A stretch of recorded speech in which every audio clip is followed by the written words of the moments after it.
Isaiah 42:16 says, I will lead the blind by a road they do not know. By paths they have not known, I will guide them. I will turn the darkness before them into light, the rough places into level ground. These are the things I will do, and I will not forsake them.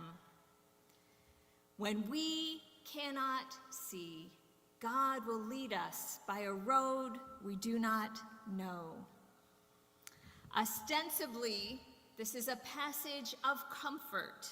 God will lead us. God will grant light by which we may see. God will smooth the way, filling in the potholes and mending broken sidewalks. Yes, this is all comforting except for the part about the road we do not know. God will lead us by a road we do not know. Why can't God lead us by a road we know? Why does it have to be the road we don't know? We dislike it so much that we even have a catchphrase that reveals our discomfort with the unknown. Better the devil you know than the devil you don't. Today we are celebrating our graduates, and I can't help but think about all the unknowns in their lives at this moment. Where will I work? Where will I study? Who will I meet? How will I change? Will I be able to do it? Why can't God lead us by a road we know? Only on a road we do not know can we learn that our lives are completely in hands other than our own, that we are always held and never hold ourselves, that we live by grace alone. I am opening the power options menu. Trying to shut it off, I'm sorry. What's going on, Dave? I'm trying to shut it off. He's trying to shut it off. That's okay. That's probably a road unknown going on up there. When we walk the road we do not know, can we learn that our lives are completely in hands other than our own, that we are always held and never hold ourselves. When we would consider him to be an old man, Abram finds himself at the very beginning of his epic spiritual journey. God spoke to him saying, "Go from your country and your kindred and your father's house to the land that I will show you." God said, "Go, and I will show you on the way." I can't help but think of every movie I've ever seen where someone says, "Hop in the car and I'll tell you on the way." And the person never wants to hop in the car. God said, "Go, and I will show you on the way."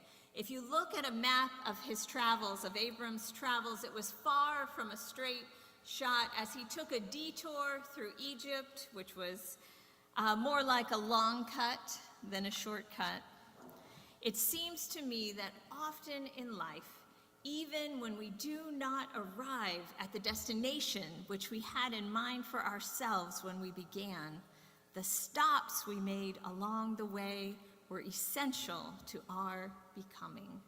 There are so many learnings and friendships of which a more direct route would have robbed us.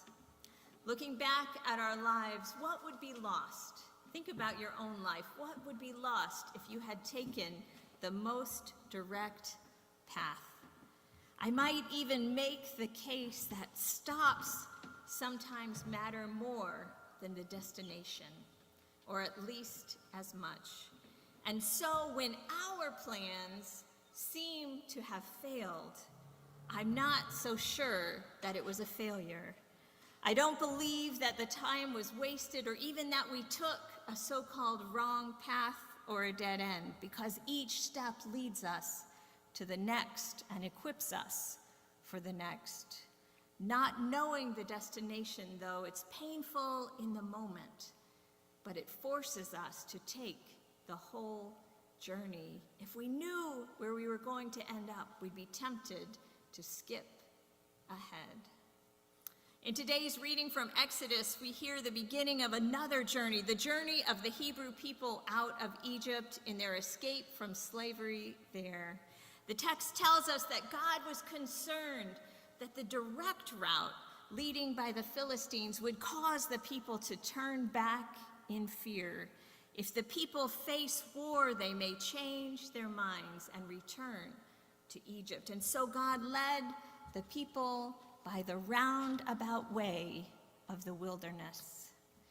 How many times have we cursed the roundabout way of the wilderness in our lives? It's not the way we wanted to go.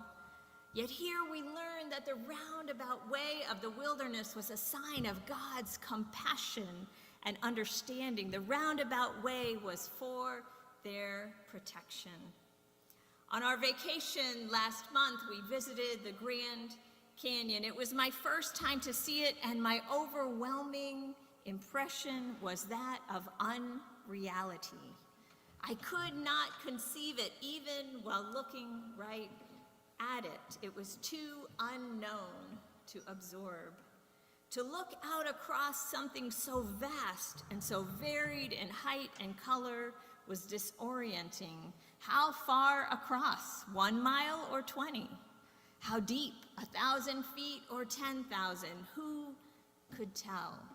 The gap from here to there is so great that our ability to measure fails us. Instead, it's a mirage of colors and scope. More times than I could count in my life, I have looked out, even farther though, I have looked out over the ocean, right?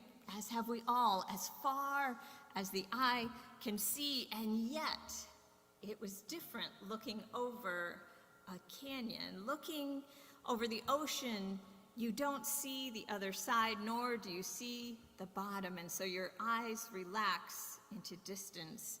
But with a canyon, you perceive the destination. That other side is there tempting you, calling to you, should you dare to cross it. And you can see a bottom should you fall.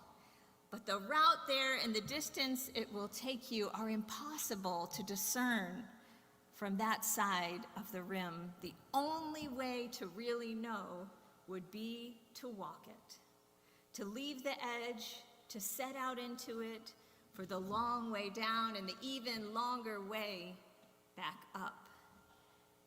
But this is what I've discovered in my own life. This is the roundabout way. We might set out from the south rim to the north rim, set out for the other side, believing that is our destination. Yet when we discover the wondrous world at the bottom of the canyon, maybe we hop in a kayak and set off down the river instead.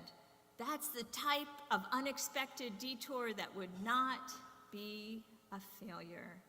Yes, it was the desire for the other side that set us out on our journey, but along the way we realized that there were other adventures we had not imagined before, and our plans changed. Like Abram, we might say that God called us to a new way, a way as yet unknown. Author Paula Darcy writes, God comes to you disguised as your life. One step leads to another. Maybe the roundabout way is the defining, at least a defining quality of the spiritual life. A spiritual life by necessity is one in which we listen as we go, in which we are flexible to change course because of the calling voice or gentle nudge of God. As a person of faith, instead of charting a course for ourselves, we accept that an outside guidance is at work, and we open ourselves to redirection. Also, we watch in every misstep for the gift. Not too long ago, I was driving to a doctor's appointment in East Greenwich, and the GPS led me not to the doctor's office, but I think to what was the exact center of East Greenwich as the crow flies. It was a winding rural road, and even before the GPS told me that my destination was on the right and there were just some woods there, I suspected that no medical facility could be out there. I was frustrated because by then I was so late. I had about 5 minutes to make my appointment on time. However, on the drive from that spot in the woods to the actual doctor's office, something beautiful happened. A deer crossed my path, and she was breathtaking. Only a mistake brought her to me, and so I said a prayer of thanks for the wrong turns. On Abraham's journey, though it looks on the map like wandering, God was showing him the way bit by bit in small chunks only. In Exodus, on their roundabout way, though it seems like wandering, they were being led by the ineffable, by cloud and fire, real but ungraspable. We hear that the Lord went in front of them in a pillar of cloud by day and a pillar of fire by night, and neither the pillar of cloud nor the pillar of fire left its place in front of the people.